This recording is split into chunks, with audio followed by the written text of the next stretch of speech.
A paz, igreja, boa noite, como vocês estão? Quantos estão felizes pela vitória que nós temos em Cristo, amém? Será que você pode dar glória a Deus aí onde você está?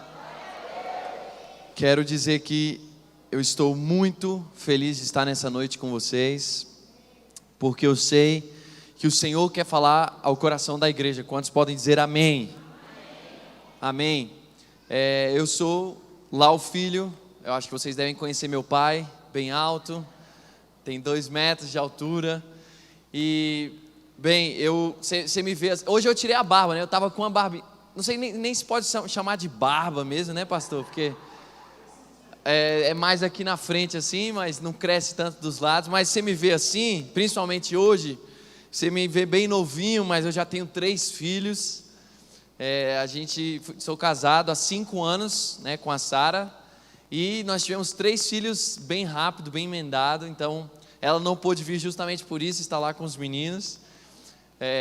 Mas Deus tem sido bom, Deus é bom e Ele sempre será bom para a sua igreja, amém? Quantos podem dizer amém? E estamos muito felizes, eu estou muito feliz de estar aqui com vocês nessa noite. Eu sei que o Senhor quer falar conosco e Ele já tem falado, não é isso? Toda essa semana eu sei que vocês têm sido ministrados. E quero agradecer aos pastores pelo convite, pela oportunidade. Amamos a família pastoral dessa igreja, amamos essa igreja. Vocês realmente foram recomendados, né? Meu pai foi o contato e ele falou: filho, essa igreja é uma igreja linda. Quantos podem dizer amém? Amém. E eu queria compartilhar com você algo que Deus tem colocado no meu coração. Já vamos ler um texto, mas eu queria que você curvasse a sua cabeça e você orasse comigo. Nós vamos dizer: Senhor Jesus, nós te entregamos essa noite, te entregamos ainda mais, Senhor, esse momento final desse tempo, Senhor, de te buscar, desse tempo de estar aqui reunidos como igreja tua, Pai. E hoje nós te pedimos: Espírito Santo, fala conosco, toca-nos no mais profundo do nosso ser, muda o nosso coração e dirige-nos para onde o Senhor quer. Fala aquilo que o teu Espírito hoje está dizendo à tua igreja, Senhor. É o que nós te pedimos, que a tua palavra seja proclamada sem impedimentos, em nome de Jesus, amém, amém e amém. Quantos podem levantar suas mãos e dizer: Senhor, fala que o teu servo ouve, amém? Amém. Bem, eu queria começar lendo com vocês o texto de Gênesis capítulo 1, versículo 27 e 28, versículos 27 e 28. Diz o seguinte: Gênesis 1, 27 e 28. Criou Deus, pois, o homem à sua imagem, a imagem de Deus o criou, homem e mulher os criou. E Deus os abençoou e lhes disse: sede fecundos, multiplicai-vos, enchei a terra e sujeitai-a. Até aí. Sede fecundos, multiplicai-vos, enchei a terra e sujeitai-a. Eu sei que vocês têm falado sobre, qual é o tema? Frutificação. E isso é algo que foi colocado por Deus no coração do homem.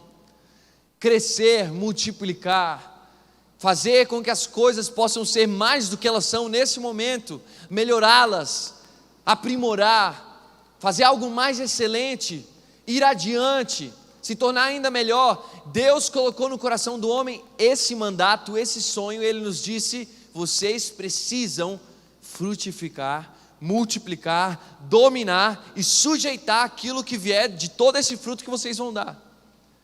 Mas o que mais me chama a atenção é que, obviamente, nós falamos muito sobre a multiplicação. E o sonho da igreja é ver a multiplicação e ver que as nações conheçam o Evangelho de Cristo, que elas escutem que venha o maior avivamento que está por vir no final dos tempos. Quantos podem dizer amém? Que venha o maior avivamento do Senhor e tome a terra, tome as famílias, os jovens. Esse é o nosso sonho, a multiplicação. No entanto, a multiplicação nunca vem antes da frutificação. Qual é a diferença, pastor, entre a multiplicação e a frutificação? Às vezes parece, uma linha tão tênue, que às vezes nós passamos por cima de tudo isso e não nos atemos aos detalhes daquilo que Deus está falando. Perceba que antes de Deus falar multiplicai-vos, Ele diz algo, e Ele diz: sede fecundos. Sejam fecundos. O que significa, em outra tradição, diz: deem fruto. Deem fruto. Está falando, frutifiquem. E o que significa isso? Enquanto a multiplicação ela é algo exponencial, eu creio que a multiplicação ela se trata de quando o avamento ele se torna visível. Ele já estava no coração de Deus, mas o avamento agora se torna visível aos homens. Então vem a multiplicação e algo invade a terra, a ponto de que os nossos olhos percebam. Mas a frutificação ela nem sempre é tão escandalosa, ela nem sempre é tão, como eu posso dizer, notável, ou notória, ou notada pelos homens. A frutificação ela vem primeiro. E de que se trata a frutificação? A frutificação é uma mudança de natureza, porque você deixa de ser estéril e você passa a ser fecundo, fértil. Preste atenção, o que Deus estava dizendo para eles é: deem fruto. E isso é uma mudança de natureza. Você é uma pessoa que não dá fruto, você é uma pessoa que não é fértil, você é uma pessoa, como nós quando chegamos na casa de Deus, nós somos pessoas que precisam ser lavados pelo sangue de Jesus, ser restaurados, e a partir desse momento, nós vamos começar a dar fruto, mas antes de tudo isso, nós sempre fomos estéreis, não demos fruto espiritual algum para o Senhor. Não apresentamos nada que fosse agradável, ainda que fôssemos justos aos nossos próprios olhos. Longe de Deus não há justiça, não há bondade alguma. Quando nós nos achegamos ao Senhor, Ele transforma a nossa vida, e o que acontece? Há uma mudança de natureza. Aquilo que nós chamamos de novo nascimento também é traduzido nesse texto. Quantas vezes nós vemos na palavra a vida de Sara, na vida de Rebeca, na vida de tantas mulheres, elas eram estéreis, e o Senhor toca o ventre daquelas mulheres, e elas se tornam férteis, fecundas. E o que Deus está dizendo aqui para Adão e Eva, em Gênesis capítulo 1, no início da criação, no início de tudo aquilo que Deus havia estabelecido, Ele disse: sejam férteis, sejam frutíferos. E o que Deus tem falado comigo é: filho, a igreja tem clamado por multiplicação, a igreja tem clamado e tem orado buscando avivamento, mas o avivamento não vem antes que nós comecemos a dar fruto. Nós queremos os nossos 12, mas nós temos sido fiéis com o primeiro, o segundo discípulo que Deus tem nos dado. Nós estamos com os nossos olhos lá na frente, e o Senhor está dizendo: primeiro é necessário uma transformação, passar por uma transformação de natureza. Quantos podem dizer amém? E eu creio que em parte Deus está revertendo tudo aquilo que Satanás tinha planejado de destruição através dessa pandemia, de tudo que está acontecendo, e o Senhor está tratando a sua igreja. Quantos podem dizer amém? Está tratando o caráter dos cristãos, daqueles que se dizem cristãos, e Ele está nos mostrando que, porque o que nós dizíamos no início de todo esse negócio, antes de tudo isso, perdão, nós falávamos: pastor, se eu tivesse mais tempo, pastor, está difícil demais, pastor, é isso. E aí o que aconteceu? Veio a quarentena, veio tudo, a pandemia, veio isso, aquilo, estamos dentro de casa, e no final de tudo a gente viu que o problema não era a falta de tempo, era a falta de caráter. O problema não era a falta de tempo, o problema era a falta de amor pelo Senhor. Você não lia a Bíblia, não era porque você estava muito ocupado, era porque nós havíamos perdido o primeiro amor. Quantos estão me entendendo? E o Senhor está dizendo: é necessário que haja uma transformação.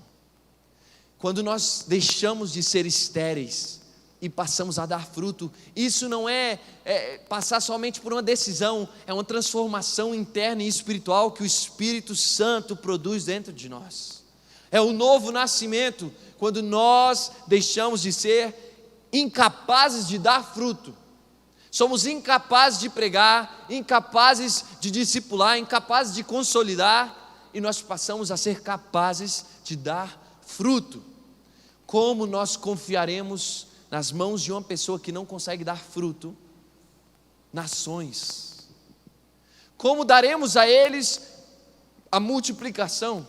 Você está me entendendo? Deus é perfeito na sua ordem, Ele diz, antes de multiplicar, dê fruto. Dê fruto. Então, primeira coisa que eu quero que nós possamos refletir é: o que eu tenho feito com o que Deus tem colocado nas minhas mãos? Quantos anos, tanto pode ser o sentido financeiro, pode ser o sentido ministerial, mas falemos agora da nossa vida espiritual. Quanto tempo você já está na casa de Deus? Há quanto tempo você já conhece o Senhor? O que é que Deus tem feito dentro de você e no teu coração e no teu caráter? Se você parar para pensar nos primeiros dias, naquilo que você viveu quando você se converteu, você está no nível mais alto, de maior amor, de maior proximidade do Espírito Santo, ou mais baixo? Quantos estão me entendendo? E o Senhor está dizendo: eu quero mudar a sua natureza. Eu quero mudar o teu coração. E antes de eu te dar a multiplicação e o fruto que você tem pedido, eu preciso transformar o teu caráter e o teu interior e o teu ventre, para passar de ser uma pessoa estéril, uma pessoa desobediente, uma pessoa que não é sensível à voz do Espírito, uma pessoa que no momento X, naquela obediência que é a mais difícil, não está disposta. Eu preciso te transformar dessa pessoa em uma pessoa completamente guiada pelo Espírito, capaz de dar à luz o fruto espiritual. Quantos podem dizer amém? E nós vemos no capítulo 9, o Senhor diz a mesma coisa para Noé. Depois do dilúvio, eu não sei se você sabe o que aconteceu no dilúvio, o Senhor deu à humanidade uma nova oportunidade, porque a palavra diz que havia tanta maldade nos tempos de Noé, tanto pecado, tanta injustiça. Os pecados que nós vemos hoje, a isso a Bíblia compara o tempo de Noé. E então havia chegado a tal nível que o Senhor decide acabar com a humanidade. Mas Ele encontra um homem, e através desse homem sua família é salva. E quando eles saem da arca, o Senhor diz o seguinte para ele. Gênesis 9, no versículo 7, versículo 6: se alguém derramar o sangue do homem, pelo homem se derramará o seu, porque Deus fez o homem segundo a sua imagem. Versículo 7: mas sede fecundos e multiplicai-vos, povoai a terra e multiplicai-vos nela. Você vai ver que a multiplicação nunca vem antes de Deus transformar o nosso caráter. Nunca vem antes de Deus nos transformar de pessoas que não podem dar fruto a pessoas que dão fruto. E então nós precisamos avaliar as nossas vidas. E sabe, eu queria compartilhar rapidamente um testemunho com vocês. No final do ano passado, nós estávamos nos preparando já para o Natal, para o Ano Novo. Então, ali no início de dezembro, a minha esposa estava grávida da nossa terceira filha, e ela já estava com 9 meses de gravidez. No final do mês a bebê ia nascer, e no início do mês algo aconteceu, chegou o tal do coronavírus. E então nós começamos a sentir algumas coisas, né? A garganta inflamada, isso e aquilo e tal. A gente falou: será que é, será que não é, meu Deus e tal. Enfim, era. E eu tive alguns sintomas, me recuperei rapidamente, mas em seguida a minha esposa começou a ter algo um pouco mais forte. Ela já estava grávida de 9 meses. E não sei se você sabe, mas Bogotá fica no nível bem mais alto em comparação ao nível do mar do que Brasília. Então nós estamos ali a 1.800 metros, alguma coisa assim. Mas a minha casa, onde nós estamos morando, fica ainda mais alta, quase 3.000 metros de altura. Então ela estava, imagina, com aquela barriguinha, né, de 9 meses, e aí pegamos o coronavírus, ela grávida já com 9 meses, e nessa altitude, então as coisas começaram a se complicar muito rápido. Então ela começou a ficar com a garganta inflamada, e estava numa época um pouco fria também. As coisas começaram a ficar pior, e ela já não conseguia dormir de noite, não conseguia respirar direito, a barriga apertando, sim ou não? As mulheres grávidas sabem um pouquinho, com 9 meses, com tudo isso ainda com altitude, então começou a ficar muito difícil, e nós começamos a clamar, a orar, a falar: Senhor, por que está acontecendo isso? Senhor, o que está acontecendo? Mas no meio de tudo isso nós guardávamos a nossa fé.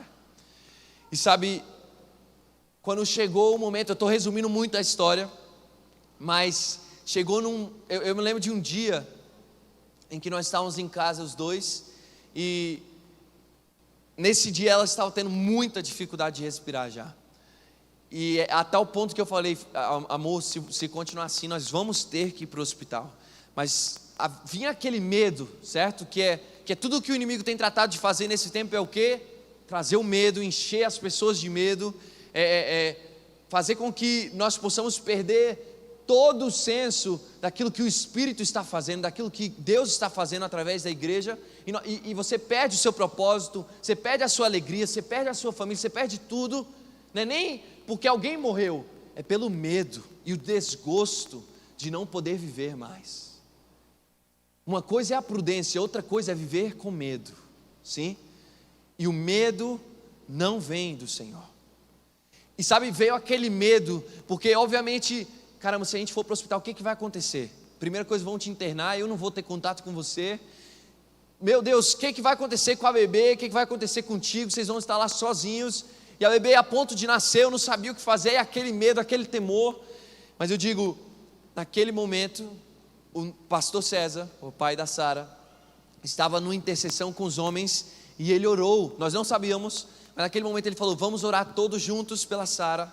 E eles começaram a orar, e do nada, nós não sabíamos disso, do nada a Sara começou a respirar melhor, como que o nariz abriu, a garganta abriu, perdão, e ela começou a respirar melhor, voltou a respirar, conseguiu respirar um pouco melhor. Então nós vimos um milagre do Senhor, e daqui a pouco pudemos falar com o pastor, e ele falou: eu estava numa intercessão agora, e eu estive orando com os homens por vocês. Aí eu perguntei: pastor, quando foi isso? Não, 10 minutos atrás. Eu falei: pastor, 10 minutos atrás nós estávamos quase saindo para o hospital, e ela começou a respirar melhor, do nada. E sabe, quando nós vivemos tudo isso, nós podemos ver um pouquinho do amor, da misericórdia, da bondade do Senhor. E nós pensamos que tinha acabado tudo ali, certo? Mas não tinha acabado ainda. Nos outros dias, cada dia era uma batalha. Um dia a garganta, outro dia era outra coisa, a febre, outro dia era outra coisa, isso e aquilo. E querido, acredite, eu não estou te dizendo isso para te desesperar, nem trazer mais medo. Pelo contrário, é uma história de vitória, amém? Mas no final, no meio de tudo isso, cada dia uma batalha, chegou o ano novo.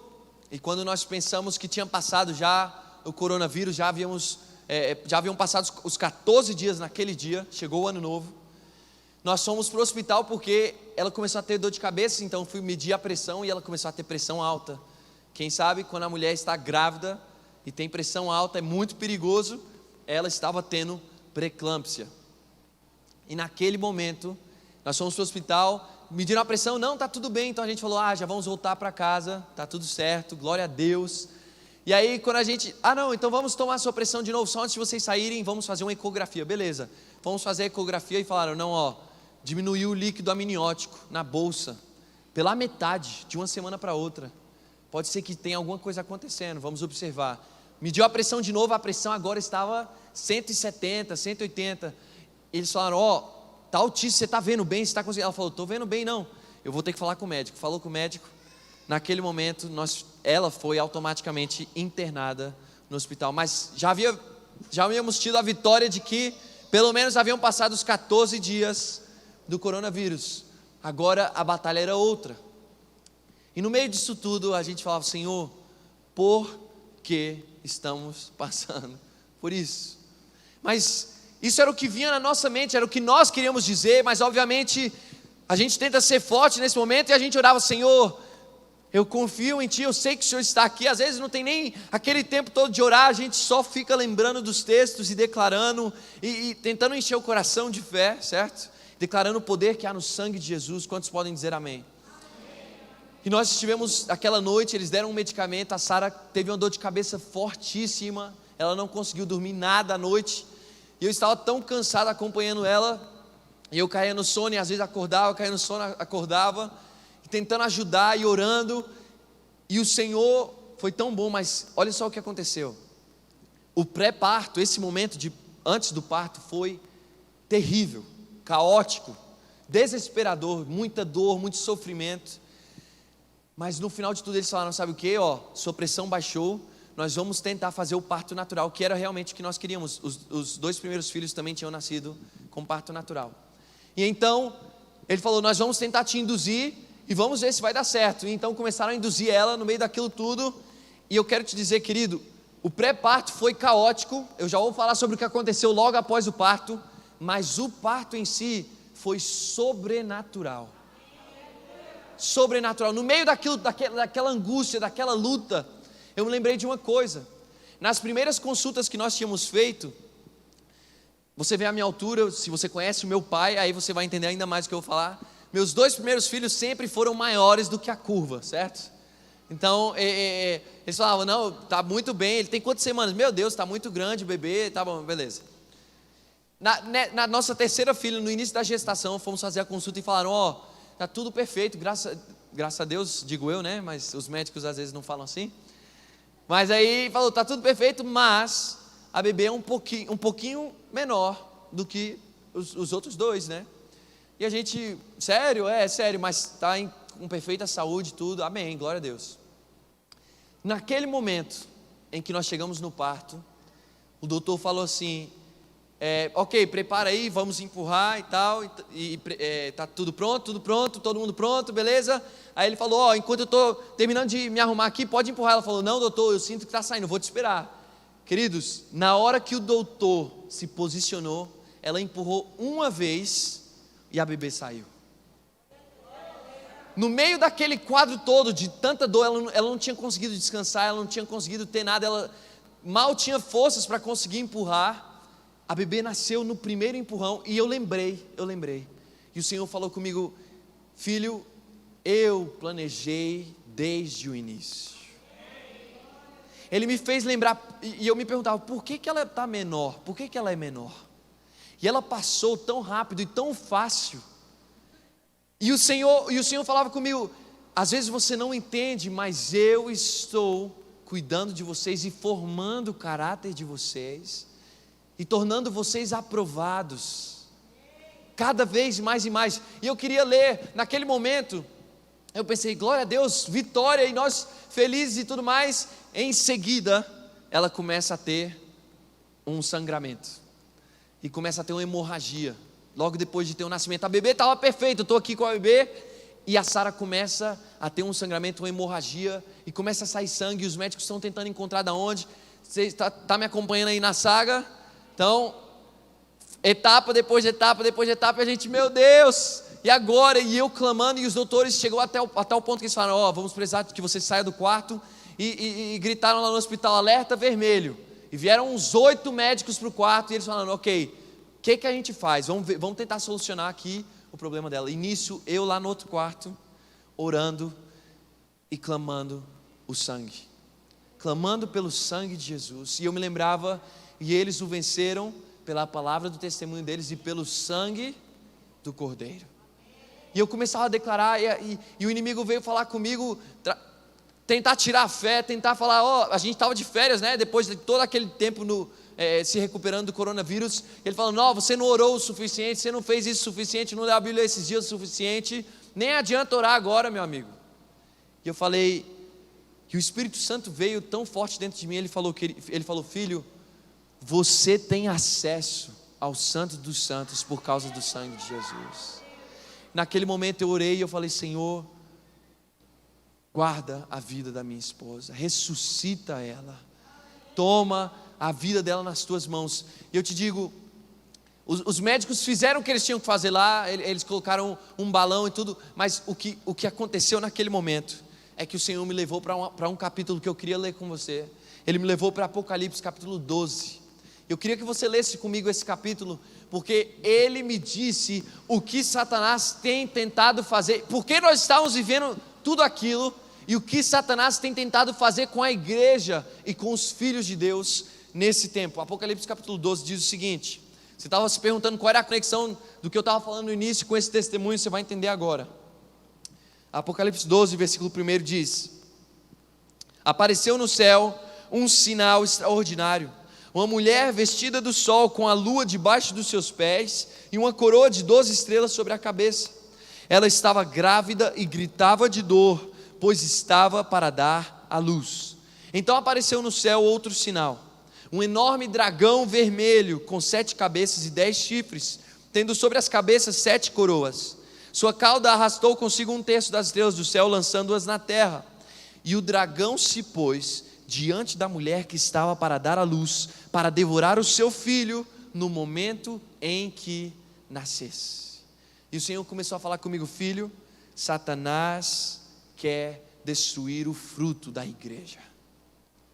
Da mesma forma se aplicava para mim naquele momento. Ele dizia: Satanás quer destruir o fruto.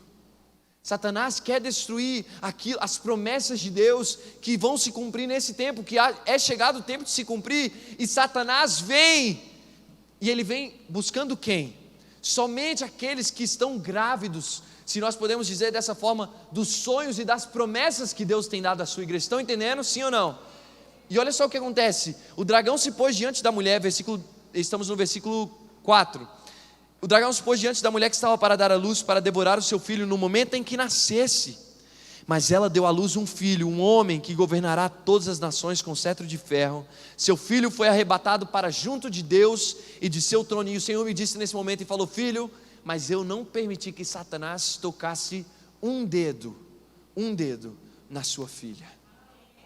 E naquele momento era muito real para mim, porque eu tinha acabado de ver um parto sobrenatural, no meio de um pré-parto caótico e um pós-parto pior ainda, com hemorragia que a gente ainda não sabia como curar, como resolver. E no meio daquela circunstância eu estava lendo Apocalipse 12 no outro quarto ali, enquanto os médicos estavam tentando resolver a situação dela. Eu estava lendo esse capítulo e o Senhor foi falando comigo, e Ele estava falando o seguinte. Chegou no versículo, então o versículo 5 diz: seu filho foi arrebatado para junto de Deus e de seu trono, e Deus me disse: eu escondi a sua filha. Eu escondi a sua filha. Literalmente o texto fala que o filho foi arrebatado e guardado no céu. E eu sinto que Deus está fazendo a mesma coisa. Satanás veio para destruir o fruto, mas Deus protege o fruto.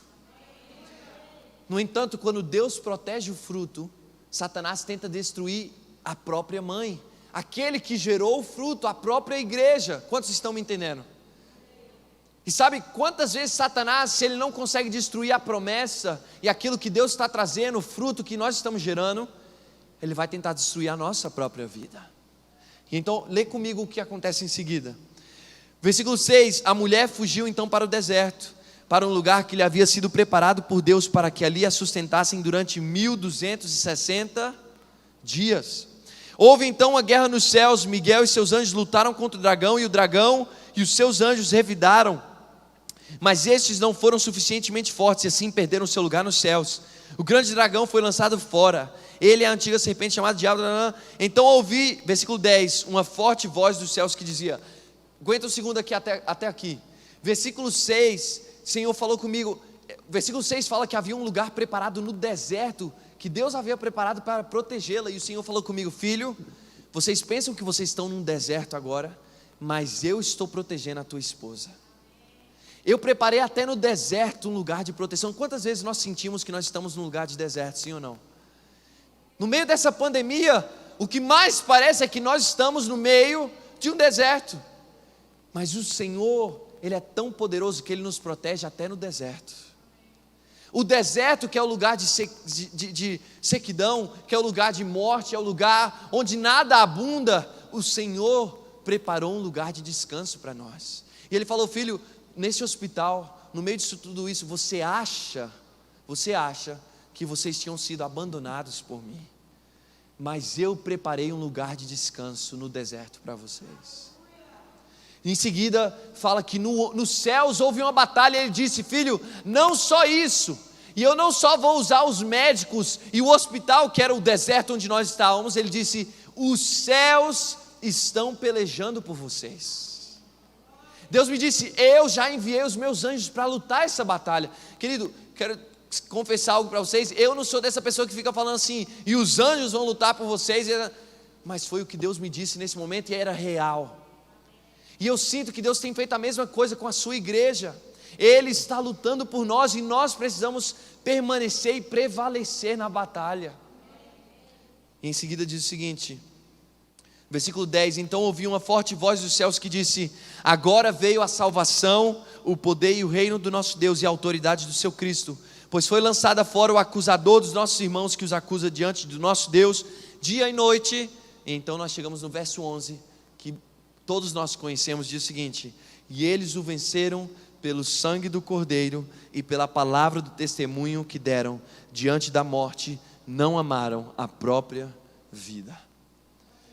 E sabe, naquele momento foi quando o Senhor falou comigo: filho, eu estou com vocês, agora peça o que você precisa. Você tem entrada no Santo dos Santos por causa do sangue de Jesus. Eles o venceram por causa do sangue do Cordeiro. Sabe, eu quero dizer o seguinte: por que nós celebramos a Páscoa? Porque a Páscoa, ela nos deu vida de novo.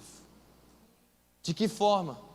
Perceba que Satanás, ele quer sangue, ele busca sangue. Naquele momento, o povo em escravidão, e o Senhor diz: agora eu vou mandar um anjo da morte para matar. Era a 10ª praga, era o juízo de Deus sobre o Egito. E o Senhor diz: agora o anjo da morte vai passar. E para que a morte não os toque, vocês precisam colocar o sangue aonde? Nas portas das casas. Vocês precisam marcar o sangue de Jesus, aplicar o sangue. De alguma forma é aplicar o sangue de Jesus. Mas o que isso significa? O pastor César costuma dizer o seguinte: que Satanás sempre pede sangue. Quando você vê que o homem caiu no Éden, Adão e Eva caem no Éden, o que acontece em seguida? Poucas pessoas prestam atenção nisso. Ali acontece o primeiro sacrifício. Deus mata os animais, alguns animais, para tirar a pele e vestir o homem, a nudez do homem. Mas o que nós não nos damos conta é que ali nasceu o primeiro sacrifício. Por causa do pecado sempre tem que ser derramado sangue, sempre. Satanás sempre pede sangue, a terra pede sangue.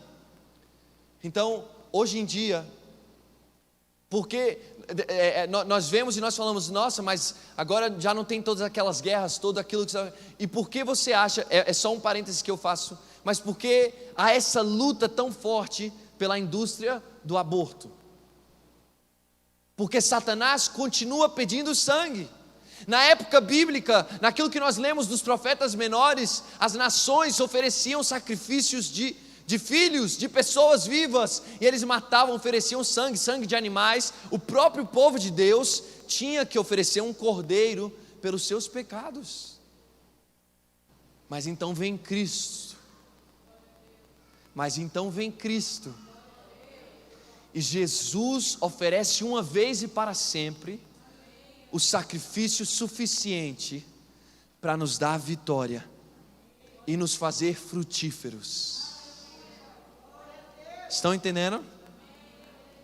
Aquilo que o homem havia perdido, a capacidade de ser frutíferos, não somente de dar a luz física, mas de poder dar fruto espiritual, e fruto que agrada a Deus, e cumprir o propósito e o chamado de Deus para as nossas vidas e para a igreja. Jesus vem, e Ele oferece uma vez e para sempre o sacrifício eterno, o sacrifício suficiente para salvar a nossa história. Quantos podem dizer amém? E no final de tudo o Senhor me disse: filho, Satanás tem tentado roubar o fruto dos últimos tempos. Satanás tem tentado fazer com que a igreja ou morra ou adormeça, mas eu estou levantando um exército de homens e mulheres escolhidas, um exército de homens e mulheres que se permitem ser tratados no seu caráter, para poder dar fruto e fruto em abundância. Quantos podem dizer amém? E sabe, no final de tudo isso, eu quero terminar lendo com você Apocalipse capítulo 1, e nós já vamos orar. Apocalipse capítulo 1, diz o seguinte: João tem uma visão, ele estava orando, ele estava exilado na ilha de Patmos, dele já tinha provavelmente uns 90 anos de idade, 80 e poucos anos, 90 anos, era o último apóstolo vivo, e ele tinha sido mandado para essa ilha para morrer lá, porque por causa do evangelho de Cristo, porque ele não tinha negado o evangelho. E nesse momento ele tem uma visão, e nessa visão ele vê a Jesus. E como está Jesus? Lembre-se comigo e perceba o seguinte: Jesus, o Jesus que João conhecia, foi o Jesus humilhado, foi o Jesus Salvador, aquele que veio e levou sobre si as nossas dores, as nossas enfermidades, e o castigo que nos traz a paz estava sobre ele. Ele foi humilhado, ele foi escarnecido, ele foi rejeitado, ele veio para os que eram seus e os seus não receberam. João havia sido discipulado por Jesus. João se chama, no Evangelho de João, que ele mesmo escreveu, ele se chama do discípulo amado. Então, se havia alguém próximo a Jesus, era João. João havia deitado sobre o ombro de Jesus na Santa Ceia. São episódios que a Bíblia retrata para nos demonstrar o relacionamento que existia entre Jesus e os discípulos, em especial com João. E sabe, esse mesmo João, 60 anos depois, já com 80 e poucos, 90 anos de idade, agora exilado numa ilha para morrer, tendo servido fielmente a Jesus por 60 anos, ele tem uma visão. E quando ele vê Jesus agora, ele vê a Jesus, mas de uma maneira diferente. Ele não vê mais o Jesus Salvador, aquele que foi humilhado e escarnecido pelos homens. Ele vê a Jesus glorificado. Ele vê ao Jesus, o justo juiz que virá para julgar as nações do mundo. Mas o que mais me impacta nisso tudo é o seguinte: Jesus, ele tinha com ele, na sua mão direita. João descreve a aparência de Jesus, descreve muitas coisas, mas no meio disso tudo ele nota duas coisas. Você lembra comigo, o rosto de Jesus brilhava como o sol ao meio-dia. Ele diz que a boca de Jesus tinha uma espada de dois gumes. Você consegue imaginar tudo isso? A roupa branca, mais branca que a neve. Ele começa a descrever tudo isso. E no final ele diz: e eu vi que na sua mão direita haviam 7 estrelas, e ao seu redor haviam 7 candelabros de ouro. Fala comigo: 7 estrelas e 7 candelabros de ouro. O que eram as 7 estrelas? Jesus, ele mesmo no capítulo 1, no último versículo, depois você pode ler, ele diz: as 7 estrelas são os 7 anjos das 7 igrejas. Se você já leu Apocalipse 2 e 3, são as 7 cartas que Jesus escreve para 7 igrejas daquela época na Ásia. Essas 7 igrejas representam a igreja como um todo, ok? Ao longo da história. Mas então ele vê 7 estrelas, e Jesus fala: essas 7 estrelas representam os 7 anjos das 7 igrejas. Anjo no original significa mensageiro. Agora, se Jesus estivesse mandando uma carta para um anjo, por que ele faria isso? Através de João.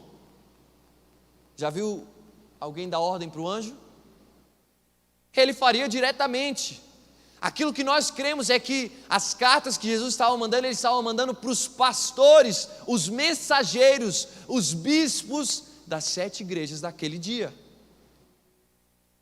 Agora, o que mais me impacta nisso é que, se realmente são 7 pastores, onde estavam os 7 pastores, os 7 líderes da igreja daqueles dias? Na mão direita de Cristo. Sabe o que isso fala comigo, queridos? De que Deus conhece a sua igreja e conhece os líderes que Ele tem levantado. E sabe, quando eu começo a pensar sobre isso, eu começo a entender o seguinte, que o Senhor, Ele colocou na sua mão direita aqueles que se permitem dar fruto. Você entende isso? Porque é muito lindo estar o resto da nossa vida aqui recebendo e recebendo e recebendo, mas o reino dos céus não é só para aqueles que ouvem a mensagem, mas para aqueles que praticam, para aqueles que dão fruto e fruto eterno. E então aqueles que são líderes, aqueles que dão fruto, os mensageiros, aqueles que tinham se atrevido a pregar e a se levantar como líderes na igreja de Cristo, onde estavam eles? Na mão direita. E sabe, isso me fala de duas coisas, e eu quero dizer isso rapidamente para poder terminar.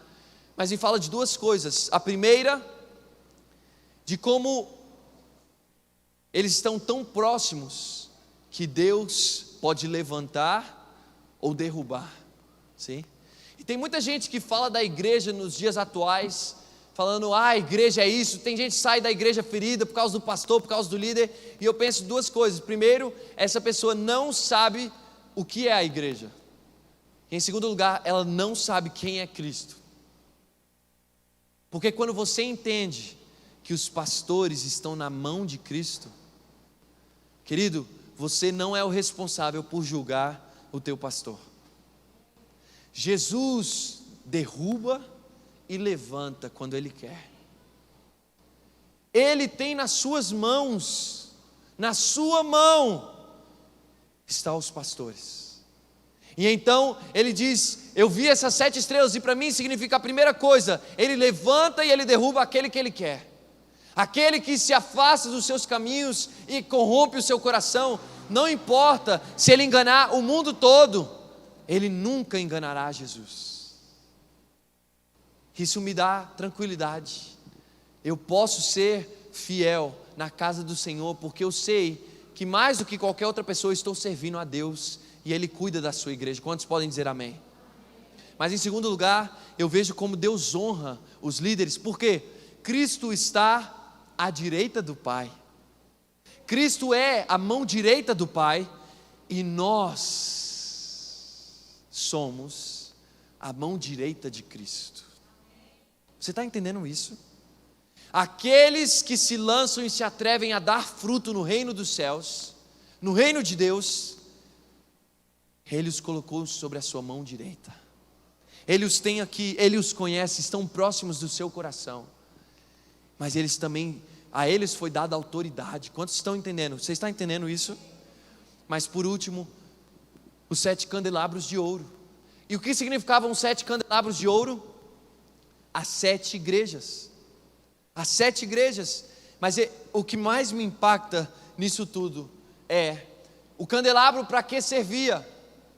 O candelabro servia porque você colocava a vela lá no alto, a lâmpada no alto, para que ela iluminasse mais. Então o candelabro era esse suporte de ouro, candelabros de ouro, e lá em cima estava a vela. E no final de tudo eu quero te dizer o seguinte: Jesus, quando João vê a Jesus, ele tem toda aquela visão, Jesus resplandecente, a sua boca com espada de 2 gumes, tudo aquilo, os olhos brilhando como fogo, e ele viu 7 estrelas na mão direita, e no final ele vê que Jesus caminhava entre as 7 igrejas. Leia comigo Apocalipse 2:1. Jesus diz o seguinte na primeira carta: ao anjo da igreja em Éfeso escreva, essas são as palavras daquele que tem as 7 estrelas na sua mão direita e anda entre os 7 candelabros de ouro. Eu quero dizer o seguinte: Jesus caminha por entre a sua igreja. Jesus conhece a sua igreja. Jesus não conhece só os pastores, Jesus está entre a sua igreja. E isso me faz entender o seguinte, queridos: Deus está nos preparando para o último tempo. E Deus está buscando aqueles que vão dar fruto, e fruto agradável ao Senhor no último tempo. Satanás tem feito de tudo. Quantos começaram com você a caminhada e não estão mais hoje? Mas você está aqui pela graça do Senhor. E o Senhor está dizendo que, filho, Satanás fez de tudo para destruir o fruto que eu estava te confiando e que eu quero gerar através de você. Mas você não desistiu, você está aqui até hoje. E Ele está dizendo: eu estou contigo. Ele caminha com a sua igreja. Sabe, Jesus morreu, ressuscitou e nós estamos celebrando isso. Mas preste atenção, Ele subiu aos céus, mas Ele não nos deixou órfãos. Ele disse: eu os enviarei o Espírito da verdade, o Consolador, e Ele fará com que vocês se lembrem de todas as coisas. Eu quero terminar dizendo o seguinte: o Senhor está preparando uma geração de frutíferos, porque os frutíferos trarão a multiplicação dos últimos dias para o grande avivamento. Quantos podem dizer amém? Será que você pode ficar de pé no seu lugar?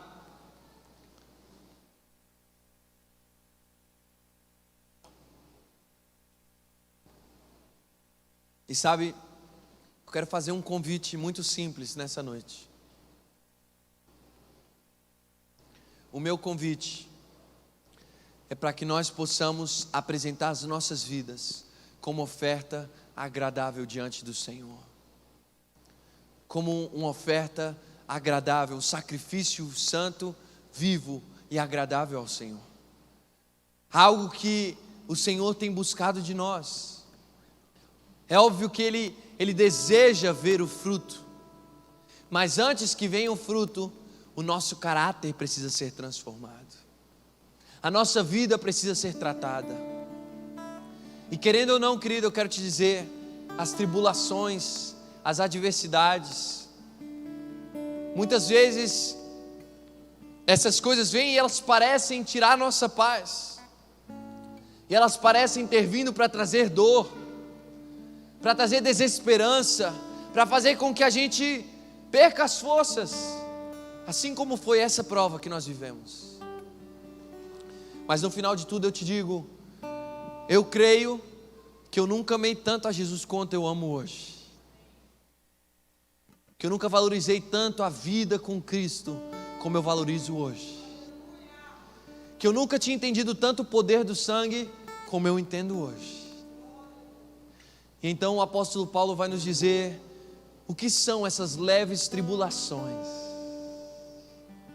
o que são essas leves adversidades que nós estamos passando aqui hoje, porque para nós tudo isso é glória, porque somos transformados e aprovados, trabalhados e moldados por Deus, até sermos aprovados diante dEle. Sabe, a tribulação pode durar muito tempo, mas ela nunca durará para sempre. Sabe o que vai durar para sempre? O amor do Senhor, a sua fidelidade, o seu coração. Sabe o que durará para sempre? As promessas do Senhor se cumprirão. E Ele está voltando. Ele tem preparado um lugar para nós. Mas querido, não podemos nos esquecer do nosso chamado aqui na terra. O que vai determinar se nós estaremos com Ele ou não é a nossa fidelidade aqui. O que nós temos feito com o nosso respirar, o que nós temos feito com o que Jesus tem confiado nas nossas mãos. E Ele diz: eu estou preparando um povo escolhido, eu estou caminhando entre a minha igreja. E eu creio que nesse tempo Deus tem provado os nossos corações, não para derrubar-nos, para levantar-nos, para abrir os nossos olhos. Muitos de nós tínhamos a terra como nosso céu, estávamos amando tanto a nossa vida que já nem esperávamos a volta de Cristo. Mas se Jesus é tudo que nós dizemos que Ele é, a igreja deveria amar a sua volta, a igreja deveria desejar a sua volta, sim ou não? Se Jesus é tudo que nós dizemos que Ele é, por que não temos nos preparado para a volta de Cristo?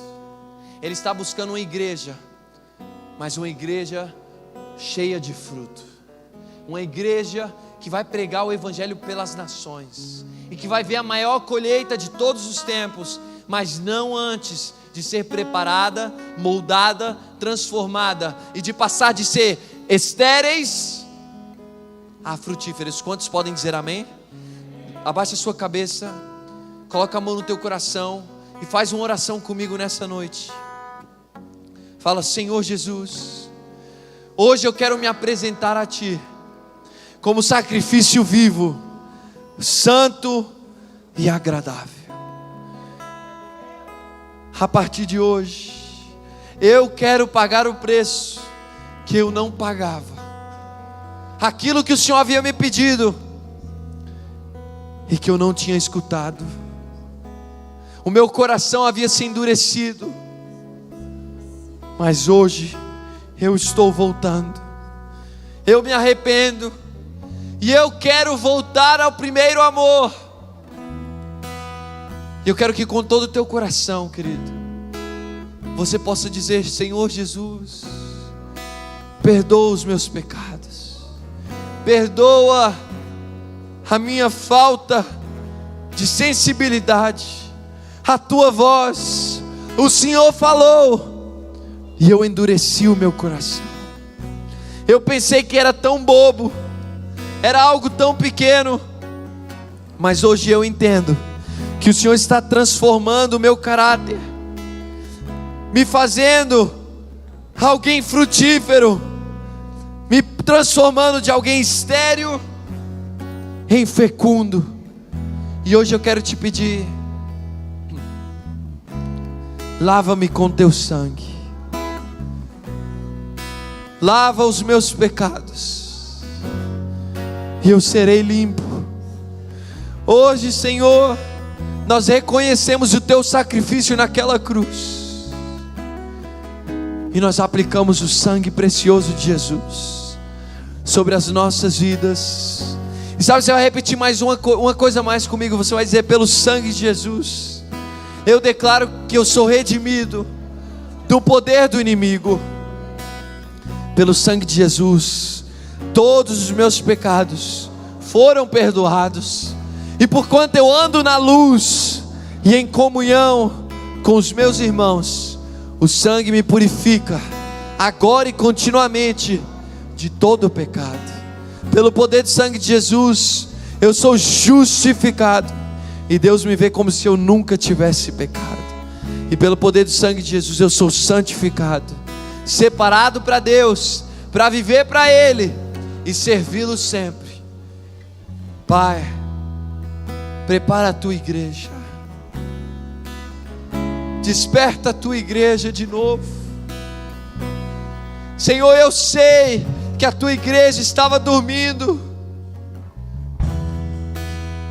e havíamos nos apaixonado por esse mundo e pelas coisas desse mundo, mas eu sei que o Senhor está levantando uma geração de verdadeiros adoradores, uma geração eleita, escolhida, guardada, um remanescente que o Senhor guardou,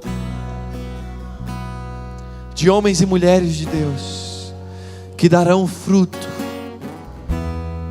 que permitirão que o Senhor trabalhe no caráter de cada um deles.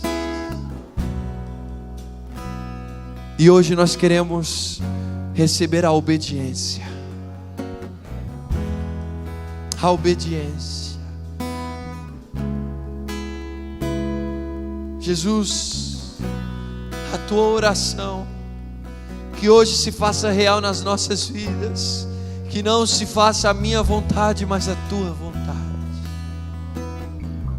Leva-nos à obediência, leva-nos à cruz, para render a nossa velha natureza estéril, que não pode dar à luz a fruto algum espiritual que te agrade. Leva-nos a nascer de novo, a cogitar das coisas do Espírito.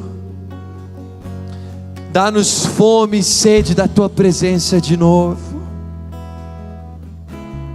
Leva-nos ao primeiro amor.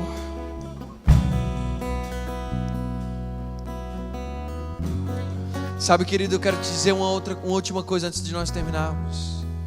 Nós olhamos para a vida de João Batista E Jesus fala que não houve nenhum homem maior do que ele. Ele diz, dos primeiros dias até hoje, não houve nenhum nascido de mulher maior do que João Batista. Quem foi João Batista? Um homem que entregou a sua vida pela pregação do Evangelho. Mas o que Deus falava comigo é que mais do que isso, como vivia João Batista?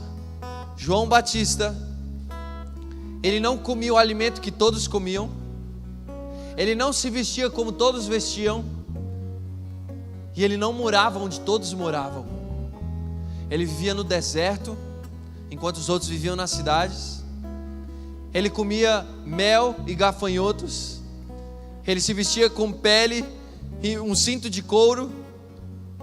E sabe, o Senhor me dizia o seguinte: há uma geração que não tem entendido o que Deus tem pedido de nós. E muitas vezes nós nos aproximamos e falamos: Senhor, eu estou aqui entregando o pecado, entregando a pornografia, entregando isso, entregando aquilo, e o Senhor está dizendo: filho, o pecado é aquilo que, para se aproximar de mim, você precisa abandonar o pecado. Mas para cumprir com aquilo que eu tenho para a sua vida, o chamado que eu te dei, o propósito que eu te dei, você precisa pagar um preço daquilo que não é pecado.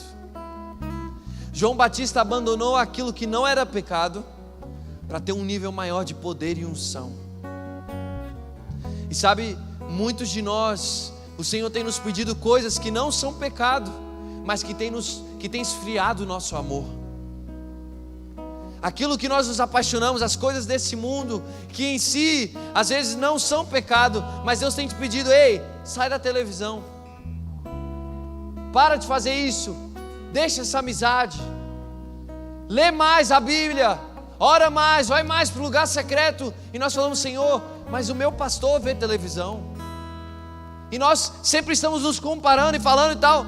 Se João Batista tivesse se comparado com os demais, ele não tinha dado a mensagem que anunciou a vinda de Cristo. Sabe, Deus está pedindo dessa geração um preço maior, porque Ele quer nos dar um azeite mais poderoso, Ele quer nos dar uma unção mais poderosa. Eu creio com todo o meu coração que estão chegando os dias do maior avivamento, mas não antes que a igreja ame a Jesus mais que a própria vida, não antes que a igreja ame a Jesus mais que esse mundo. E eu sei que Jesus está despertando a sua igreja. Quantos podem dizer amém? E eu queria que nós pudéssemos terminar esse tempo adorando ao Senhor e dizendo: Senhor, eu desejo de novo o primeiro amor, eu quero te amar de novo até o final, eu quero te dar de novo o amor dos primeiros dias. Você se lembra quando você se converteu? Você se lembra dos primeiros dias? Jesus disse: se arrependa e volte ao primeiro amor. Se arrependa e volte ao primeiro amor. Levanta as tuas mãos aí onde você estiver e começa a adorar o Senhor. Entrega a sua vida para Ele de novo. Faz a tua entrega e começa a declarar isso. Levanta a tua mão, levanta a tua voz. É pelo sangue, há poder em teu sangue, Jesus. As cadeias caem. Declara com todo o teu coração: há poder.